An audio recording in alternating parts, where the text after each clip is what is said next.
আসসালামু আলাইকুম ওরহমতুল্লাহ বরকাতু। রমজান স্পেশাল দই বড়া। দই বড়ার জন্য প্রথমে মুগ ডালটাকে ভিজিয়ে পিষে নিতে হবে। তারপর স্বাদ মতো নুন, খাবার সোডা দিতে হবে। একটা জায়গায় পানির মধ্যে ধনে পাউডার দিয়ে রেখে দিতে হবে। সাদা তেলের মধ্যে ছোট ছোট এইভাবে বড়া তৈরি করে নিতে হবে। হালকা ব্রাউন হবে, লাল হবে না বড়াগুলো।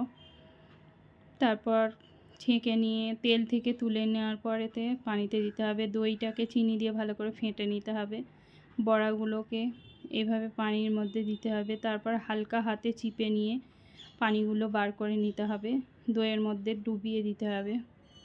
1 থেকে 1.5 ঘন্টা ফ্রিজের মধ্যে রাখতে হবে। নরমাল রাখলেও হবে। তারপর ফ্রিজ থেকে বার করার পর বাটির মধ্যে নিতে হবে। নিয়ে লঙ্কা পাউডার, চাট মশলা, ধনেপাতা দিয়ে দিতে হবে। তৈরি হয়ে যাবে রমজান স্পেশাল দই বড়া।